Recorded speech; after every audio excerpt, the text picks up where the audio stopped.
घरोघरी मातीच्या चुली या मालिकेच्या आजच्या भागामध्ये काय होणार आहे तर ते आपण इकडेच पाहणार आहोत. तर वळूया आपल्या आजच्या भागाकडे. तर इकडे जानकी जी असते ती आता मकरंदच्या ऑफिसमध्ये आलेली असते. खरं तर तिला जॉब हवा असतो म्हणूनच ती इंटरव्ह्यूसाठी आलेली असते. मकरंद तर प्रचंड आनंदी असतो कारण की जानकी ही त्याच्या ऑफिसमध्ये आलेली असते, ते सुद्धा जॉबसाठी. म्हणूनच इकडे मकरंद हा आता तिचे सगळे डिटेल्स वगैरे चेक करत असतो की नक्की सगळं बरोबर आहे की नाही. ते तितक्यातच जानकी ही मकरंदला चुकून सर बोलते. तेव्हा मकरंद तिला विचारतो की काय म्हणालीस तू. तेव्हा जानकी म्हणते की हो सर म्हणाले, खरं तर हे ऑफिस तुमचं आहे आणि इकडे तुम्हाला रिस्पेक्ट तर द्यायला हवं, त्याशिवाय तुम्ही ते डिझर्व पण करता. तेव्हा इकडे मकरंद म्हणतो तिला की अगं असं काही नाही आहे. खरं तर आपल्या ऑफिसमध्ये इकडे कोणच कोणाला सर किंवा मॅम असं कुठल्याही नावाने हाक मारत नाही. खरं तर हे सगळे एक फॉर्मॅलिटी आहे. इकडचं वातावरण खूपच जास्त माइल्ड आणि काम ठेवण्यासाठी आम्हीच असा रूल काढला आहे. म्हणूनच तू प्लीज मला सर वगैरे काही बोलू नकोस, तू मला प्लीज फक्त आणि फक्त मकरंद म्हणालीस तरी चालेल.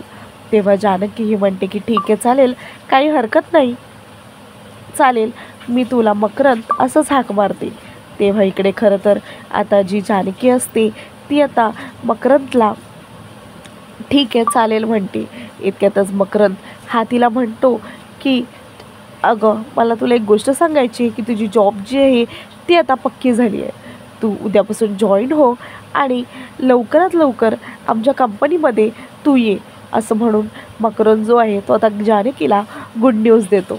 जानकी जी आहे ती आता ती न्यूज ऐकून प्रचंड आनंदी होते कारण की तिला आता फायनली हा जॉब मिळालेला असतो. कारण की तिला खरंच लवकरात लवकर जॉबची प्रचंड गरज होती. तितक्यातच मकरंद हा तिला जॉब ऑफर करतो आणि त्यासोबतच तिला अपॉइंटमेंट लेटर हे लिहून देतो. त्यासोबतच इकडे खरं तर आता मकरंद तिला सांगतो की तुझं सगळं जे डेटा आहे तो खूपच जास्त उत्तम आहे, त्याच्यामध्ये असं काहीच नाही आहे की तुला मी सिलेक्ट करू शकत नाही, म्हणूनच तुझी जॉब जी आहे ती फायनल आहे, तू येऊ शकतेस, असं म्हणून इकडे खरं तर आता जी जानकी आहे ती खूप जास्त आनंदी होते कारण की आता मकरंदने तिला फायनली जॉब ही दिलेली असते. त्यासोबतच ती त्याला मनापासून थँक्यू म्हणते. त्याला म्हणते की तुमचे खरंच खूप खूप आभार आहेत माझ्यावरती आणि त्यासोबतच तुम्ही जॉब पण मला दिलीत, असं म्हणून इकडे खरं तर जानकी जी असते ती आता मकरंदला हँडशेक करते आणि त्यासोबतच म्हणते की ठीक आहे चालेल, मी उद्याच्या उद्या जॉईनिंग करते, असं म्हणून इकडे खरं तर आता जानकी जी आहे ती आता तिचं ऑफर लेटर घेते आणि त्यासोबतच मकरंदचे खूप खूप आभार मानते कारण की आता मकरंदनी खरंच असं काहीतरी केलेलं असतं जेणेकरून आता जानकीला त्याचे आभार मानायचे असतात. कारण की जिथे जानकीला गरज असते जॉबची तिकडे खरं तर मकरंदनी हा तिला जो जॉब आहे तो दिलेला असतो. त्यासोबतच इकडे खरं तर जानकीला आता स्वतःवरती पण विश्वास बसत नाही की मला खरंच हा जॉब मिळाला आहे, असं म्हणून ती खूपच जास्त शॉक झालेली असते. आणि त्यासोबतच इकडे जसा मकरंद हा तिला तिचं ऑफर लेटर देतो त्यासोबतच इकडे खरं तर आता जानकी जी आहे ती शॉक होऊन जाते. त्यासोबतच इकडे खरं तर आता जी जानकी आहे ती सांगत असते की नक्की खरंच तुम्ही मला ऑफर लेटर दिलं आहे, ह्या गोष्टीवरती माझा विश्वास पण बसत नाही आहे, पण एक गोष्ट मात्र लक्षात ठेवा की ह्या सगळ्या गोष्टींमध्ये मला खरंच तुम्ही इतकी मदत केली आहे की मी तुमचे आभार मानू शकत नाही, असं म्हणून इकडे खरं तर जानकी आता फायनली मकरंदला हँडशेक करते आणि मात्र तिथून निघून जाते. खरं तर आता इकडे जानकीला जॉब मिळाला म्हणूनच ती हँडशेक करते, तर इकडे खरं तर मकरंदला तिने हँडशेकच केलं आहे हीच गोष्ट खूप मोठी वाटते. तर इकडे खरं तर आता जो मकरंद असतो तो तर फक्त त्या हाताकडे त्याच्या पाहतच असतो. त्याला असं असतं की तू आज जॉबच्या साठी तू माझा हात पकडला आहेस म्हणून उद्या लग्न करून कधी हात पकडशील आणि माझ्या घरात येशील ह्या गोष्टीच्याच मी खरं तर ह्याच्यामध्ये आहे. तेव्हा इकडे जानकीला जॉब मिळाला म्हणूनच ती आता देवळामध्ये आलेली असते. ती देवळामध्ये टाट घेते आणि त्यासोबतच आता ते जी प्रसादाचं ताट आहे ते घेऊन आता रांगेमध्ये उभे जायला जाते. त्याच देवळामध्ये खरं तर ऋषिकेश, सारंग आणि त्यासोबतच त्याची आईसुद्धा आलेली असते. इथे खरं तर आता सगळेजण एकत्र हे देवळामध्ये आलेले असतात आणि आशीर्वाद घ्यायला आलेले असतात. इथे जानकी जी असते ती खरं तर आता रांगेमध्ये उभी राहिलेली असते. पण इकडे खरं तर ऋषिकेश म्हणतो की आई, अगं आपल्यामध्ये रांगेमध्ये उभं राहायची काय गरज आहे, आपण लवकरात लवकर आशीर्वाद घेऊया आणि इथून निघून जाऊया. असं म्हणून ऋषिकेश जो आहे तो खरं तर आता सांगत असतो त्याच्या आईला. इकडे ते लोक वर जाऊन जात असतात की आपल्याला लवकरात लवकर जायचं आहे म्हणून. असं म्हणून सगळेजण जे आहे ते आता ऋषिकेश वगैरे हा लाईनमध्ये उभं न राहता आता इथून वर गेलेला असतो. त्यासोबतच इकडे खरं तर आता जी जानकी आहे ती चिडते, ती पाहते की ह्यांचं नक्की काय चाललं आहे म्हणून. तर ती तिच्या पुढे असलेल्या ज्या काकू असतात त्यांना म्हणते की हे सगळं काय हो, हे असे कसे वर निघून गेले, ही तर देवी आईची लाईन आहे ना, हे आशीर्वाद घ्यायची लाईन आहे, तर इकडे असा भेदभाव का. इथे सगळेजण हे त्यांच्या मर्जीने इथे लाईनीमध्ये उभे राहिली आहेत आणि त्यांना त्यांच्या ह्याच्यातून रांगेतून त्यांना आशीर्वाद घ्यायचा आहे.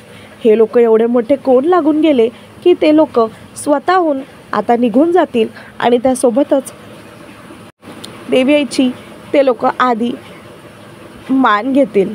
हे सगळं चुकीचं आहे, भल्यावरती आपण काहीतरी बोलायला हवं.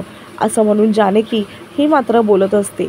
इकडे लगेचच तिच्या मागचा माणूस म्हणतो, पण ह्यांना कोण घेणार, हे तर रणदिवे आहेत आणि ह्यांना बोलायची हिंमत ही कोणामध्ये नाही आहे, कारण की हे प्रचंड मारामारी करतात आणि आम्हाला ह्या गोष्टीची भीती वाटते. असं म्हणून ते म्हणतच असतात. इथे खरं तर जी जानकी असते ते तर चिडते. तिला हे जे सगळं चाललं आहे ते सहन होत नाही की असं कसं हे पुढे जाऊ शकतात म्हणून. तेव्हा इकडे खरं तर जानकी आहे ती आता त्यांच्या पुढे गेलेली असते. ती आता त्यांना म्हणते की काकू जरा 2 मिनटं मला तुमच्याशी बोलायचं आहे म्हणून. तेव्हा ती आता त्यांच्याशी बोलायला लागते. इथे खरं तर आता ऋषिकेश जो आहे तो आता जानकीला बघून थोडासा शॉक होतो, कारण त्यांची आधी पण एक भेट झालेली असते. इथे आता जानकी ही म्हणत असते की तुम्ही असे कसे पुढे जाऊ शकता, हे चुकीचं आहे. इथे सगळेजण लाईनमध्ये उभे राहिले आणि सगळ्यांना एकत्र आणि त्यासोबतच आपापल्या लाईनीच्या नंबरानुसार त्यांना आशीर्वाद भेटणार आहे, त्यासोबतच ते आशीर्वाद घ्यायला जाणार आहे. तुम्ही असंच जाऊ शकत नाही, कारण की हे चुकीचं आहे. देवी आई जी आहे ती सगळ्यांची आहे. त्यासोबतच इकडे सारंग जो असतो तो तर आता जी जानकी बोलत असते त्या सगळ्या गोष्टींवरती पाहतच असते. ऋषिकेशला काहीच फरक पडत नाही, कारण की जानकी जे काय बोलते ते त्याला असं वाटतं की चुकीचं बोलते. इथे खरं तर जी आता आई आहे ती आता तिच्याकडे खूपच वेड नजरेने पाहत असते. तेव्हा इकडे जानकी म्हणते की काकू हे मलाच सांगा तुम्ही की हे तुम्हाला चुकीचं वाटत नाही आहे का, इकडे प्रत्येकजण हा आपापल्या मर्जीने चालला आहे म्हणून. त्यासोबतच इकडे खरं तर जी आई असते ती तर जानकीला म्हणते, पण हे सगळं तू मला का सांगतेस, आम्ही आमच्या मर्जीने वर चाललो आहे म्हणून. त्यासोबतच इकडे खरं तर आता ऋषिकेश पण हा म्हणतो की ऋषिकेश रणदिवे जो आहे त्याला कोणाचीच मर्जी ही पाळायची नसते, तो स्वतःच्या मर्जीने चालतो. म्हणून तुम्ही रांगेत आहात ना, तर तुम्ही जा आणि तुमच्या रांगेत उभे राहा, आम्ही आमचं बघून घेऊ आणि त्यासोबतच आम्ही आमची जी पूजा करायची किंवा आशीर्वाद घ्यायचा आहे ते आम्ही घेऊ, तुम्ही आम्हाला अजिबातच सांगू नका. असं म्हणून ऋषिकेश हा जानकीला म्हणत असतो. खरं तरी ते जानकी जी असते ती आता प्रचंड ऋषिकेशवर चिडलेली असते, कारण त्यांनी आधी पण तिच्यासोबत असंच बिहेव केलेलं असतं. म्हणूनच इकडे खरं तर आता जी जानकी आहे ती आता ऋषिकेशवरती चिडलेली असते. तेव्हा इकडे खरं तर आता जानकी जी आहे ती आता त्याला म्हणते की राहू द्या, तुम्ही मोठी लोकं असाल म्हणूनच एवढा माज करताय, नाहीतर असा माज हा दुसरा कोणाकडे नाही, हे मात्र मी बघितलं आहे. जा तुम्ही फुकटचा आशीर्वाद घ्या.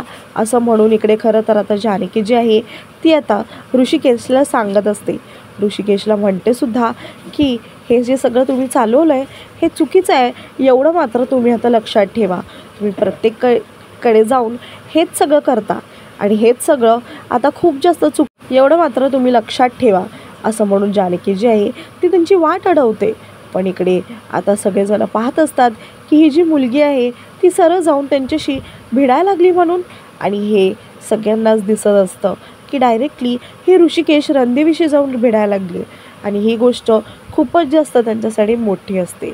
तेव्हा इकडे खरं तर जानकी जी असते आता तिला खूपच जास्त मज्जा येत असते, कारण तिने अख्ख्या देवळासमोर त्यांची लाच काढलेली असते, जी की त्यांना खूपच जास्त विचित्र वाटत असते.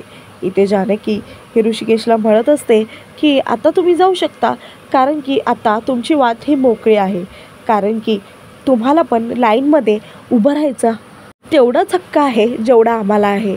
असं म्हणून जानकी ही पुन्हा एकदा तिच्या रांगेमध्ये तिच्या लाईनमध्ये येऊन उभी राहते. इथे खरं तर आता जानकीने ऋषिकेशचा खूप जास्त अपमान केलेला असतो, म्हणूनच तिला खूपच जास्त वाईट वाटत असतं. इकडे ऋषिकेश जो असतो आणि त्याची आई असते ते आता पुन्हा घरी निघून जातात. त्यांना खूपच जास्त विचित्र आणि वाईट वाटत असतं की ही मुलगी अशी कशी काय वागू शकते, ह्या मुलीला काही अक्कल वगैरे काय आहे का नाही म्हणून. असं म्हणून ऋषिकेश हा खरं तर जानकीला बघत जात असतो, पण जानकीला तर त्या गोष्टीचा काहीच फरक पडत नाही. इकडे दुसरीकडे घरात आता ऋषिकेश आणि त्याची आई आणि सारंग हे आता तिघेही आलेले असतात. खरं तर आता देवळातून पुन्हा घरी आल्यानुसार तिला अजिबातच आवडत नसतं की हे असं कसं झालं म्हणून. तेव्हा इकडे खरं तर आता जी जानकी असते ती आता चिडलेली असते, कारण की खूपच जास्त वेळ झालेला असतो आणि त्यासोबतच आता जो ऋषिकेश रणदेवी आहे त्याच्यासोबतच वादविवाद झालेली असतात. खरं तर चुकीच्या माणसासोबत वादविवाद झाल्यामुळे खरं तर आता तिला खूपच जास्त पछतावा होणार असतो. ऋषिकेश रणदिवे जो आहे तो आता तिला हे सगळं सांगून जातो. इथे खरं तर ऋषिकेशला वाईट वाटलेलं असतं की ती सरळ त्याच्या आईशी असं सगळं बोललेली असते. त्यासोबतच ऋषिकेश तिला म्हणतो की असं सगळं माझ्यासोबत अख्ख्या मुळशीमध्ये कोणीच वागलं नाही आहे, एवढं मात्र तुम्ही लक्षात ठेवा. तुम्ही वागला आहात म्हणूनच त्या गोष्टीचा आता खरंच खूपच जास्त मला त्रास झाला आहे आणि माझ्या आईला पण त्रास झाला आहे, एवढं तुम्ही लक्षात ठेवा आणि ह्याचा मी बदला हा नक्कीच घेऊन राहणार. एवढं मात्र ऋषिकेश हा आता जानकीला सांगून जातो. इथे जानकीला काहीच फरक पडत नाही. तर दुसरीकडे घरामध्ये आई जी आहे ती आता खरं तर फक्त त्या मुलीचाच विचार करत असते की कोण कुठली ती पोरगी आणि कशी काय बोलली, ह्याच्यावरती खरं तर मला त्रास होतो आहे असं म्हणून जी आई आहे आता डोक्याला हात लावून ही बसलेली असते. इथे खरं तर ऋषिकेश हा तिला सांगत असतो की आई अगं तू कशाला काळजी करतेस आणि त्या मुलीचं काय तू घेऊन बसलीस, ती काहीही बोलेल आणि तू तिचाच विचार करत बसशील का. तेवढ्या तिकडे सारंग जो आहे तो आईला पाणी देतो आणि त्यासोबतच म्हणतो की आई अगं तू शांत हो, असं म्हणून तो तिला सांगत असतो. इथे खरं तर आता तिघेही डायनिंग टेबलवर बसायला जातात आणि त्यासोबतच तिथे ऋषिकेश हा त्याला म्हणतो की अगं आई तू खरंच काळजी करू नकोस, कारण की त्या मुलीचं आपल्या आयुष्यामध्ये एवढं काहीच महत्त्व नाही आहे आणि आपण तिचा विचार करत बसायचा, एवढी पण ती कोण महाड लागून गेलेली नाही आहे असं म्हणून ऋषिकेश हा म्हणतच असतो. इथे खरं तर त्याचे जे बाबा असतात ते आता त्याच्यावर चिडतात आणि म्हणतात की हो तुमच्या आयुष्यात खरं तर कोणाचंच महत्त्व नाही आहे हे मात्र आम्हाला समजून गेलं आहे.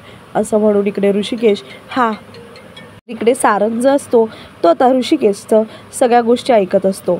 इथे खरं तर ऋषिकेशने ठरवलेलं असतं की तो त्या जानकीला अजिबातच सोडणार नाही म्हणून.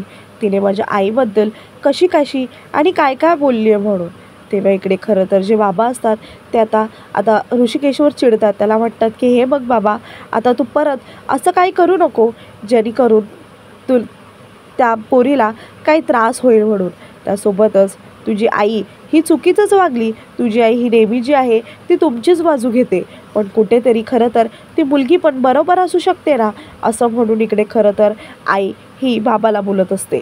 इथे खरं तर आता ऋषिकेशला अजिबातच आवडलेलं नसतं की ती मुलगी कशी काय बोललेली असते, ती कोण कुठली ती मुलगी आणि सरळ मला एवढं बोलते, ह्या गोष्टीवरती त्याला त्रास होत असतो. काही करून त्या मुलीला सोडणार नाही असं ऋषिकेश हे म्हणतच असतो.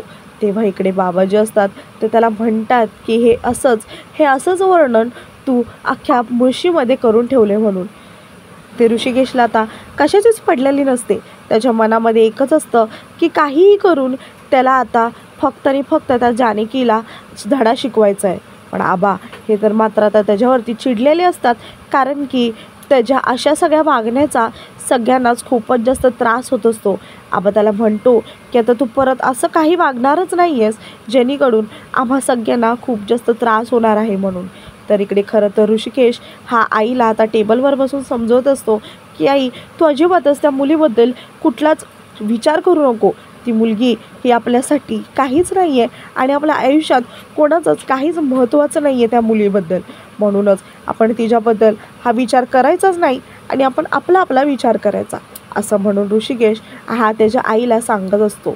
तेव्हा इकडे खरं तर आता ऋषिकेशला खूपच जास्त आवडत असतं की त्याची आई जी आहे ती हसताना छान दिसते म्हणून.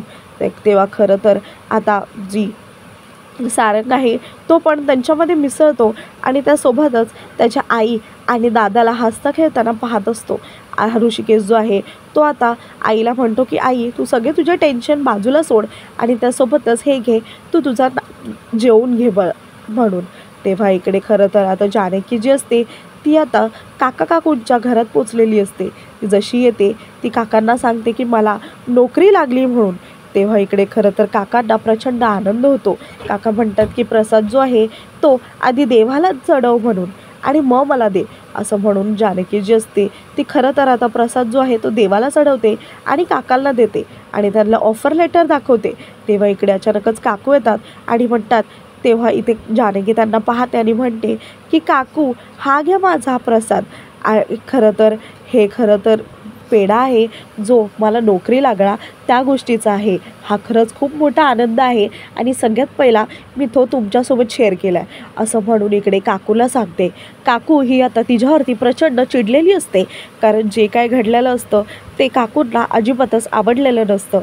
इकडे खरं तर काका हे तिला समजवायचा प्रयत्न करतात, पण इकडे खरं तर आता जी जानकी आहे तिच्यावरती काकूही चिडलेली असते. तिला म्हणते की माझ्या मुलीचं लग्न मोडलं, जे स्थळ आलेलं ते मोडलं, तर आता इथे खरं तर आता तू माझ्याशी असं सगळं करतेस. मला खरं तर तुझ्या पेढ्याची गरज नाही आहे. तू मला पेढा नाही दिलास तरी मला चालणार आहे. मला खरं तर तुझा नको आहे पेढा, पण आता तरीसुद्धा तू या घरातून निघालीस तरी मला चालेल, कारण मला तुझ्या पेढ्याची गरज नाही आहे. तुझ्यामुळे माझ्या मुलीचं लग्न नाही ठरलं आज आणि मी तुझा पेढा खाऊ एवढी पण मी दृष्ट आई नाही आहे, असं म्हणून खरं तर इकडे जी जानकीला ती म्हणत असते. इथे काका म्हणतो की जानकी, अगं तुला वाईट वाटलं असेल तर मी मनापासून तुझी माफी मागतो. तेव्हा इकडे काकू म्हणते की तिची माफी मागायची काही एक गरज नाही आहे, समजलं ना. तेव्हा इकडे खरं तर आता जानकी ही म्हणते की काकूंना मी समजवते. खरं तर त्यांना काहीतरी मिसअंडरस्टँडिंग झालं आहे. माझा असं काहीच हेतू नव्हता, पण मला त्यांना असं काहीच सांगायचं नव्हतं. तर इकडे खरं तर आता जानकी जी आहे ती आता बाहेर येते. ती काकूंना म्हणते की काकू, मला माहिती आहे की तुम्हाला सकाळी खूपच जास्त मनस्ताप झाला आहे, तो पण माझ्यामुळे. माझा खरं तर त्याच्यामध्ये काहीच हेतू नव्हता आणि म्हणूनच मी तुम्हाला सांगते आहे की अशी मिसअंडरस्टँडिंग तुम्ही माझ्याबद्दल करून घेऊ नका. मला तर उलट आनंदच होईल की खरं तर तुमच्या मुलीचं लग्न ठरतं आहे. त्याच्यामध्ये मी स्वतःचा स्वार्थ हा का बघू. उलट मला तर इकडे फक्त राहायचं आहे, जॉब करायचा आहे आणि 4 पैसे कमवायचे की जेणेकरून मी ते तुम्हाला पण देईल आणि माझ्या आश्रमात पण देईल, असं म्हणून ती काकूला सांगतच असते. खरं तरी ते काकूला आता तिचं काहीच पटत नाही, पण एक गोष्ट मात्र नेमकी काकूंना पटते की खरं तर तिला पण आनंद होणार असतो की त्यांच्या मुलीचं हे जे लग्न आहे ते ठरणार असतं. खरं तर तिला हा जो जॉब लागला आहे हा सर्वात पहिला तुमच्याशी शेअर करायचं असतं, हे मात्र काकूंना ती सांगते. इथे काकूंना रिअलाईज होतं की जानकीचा तसं काहीच हेतू नसतो, पण तरीसुद्धा जानकी ही प्रेमानेच पोटी जे पेढे आहे ते घेऊन आलेली असते आणि त्यांना देत असते. त्यासोबतच इकडे काकूंनी हा जो पेढा असतो तो आता घेतलेला असतो आणि आनंदामध्ये ती काकांना सांगायला जाते की त्यांनी पेढा घेतला म्हणून. त्यासोबतच इकडे आता जी जानकी असते तिला खूपच जास्त बरं वाटत असतं की नेमकं काकूंनी आता तिचं ऐकलं आणि त्यासोबतच तिच्या मनासारखं झालं असं म्हणून इकडे आता जे काका असतात ते आता स्वतःहून येतात आणि जानकीलासुद्धा पेढा भरवतात आणि तिला कॉंग्रॅच्युलेशन्स करतात. कारण की जानकी हे सगळं डिझर्व करत असते. तिला जॉब हा भेटणारच असतो. खरं तर इकडे जानकी जी आहे तिला जे काका असतात ते सांगतच असतात. जानकीला पण खूप बरं वाटतं की तिला हा जॉब आहे तो मिळाला आहे म्हणून. आणि त्यासोबतच आजचा भाग हा इकडे संपतो.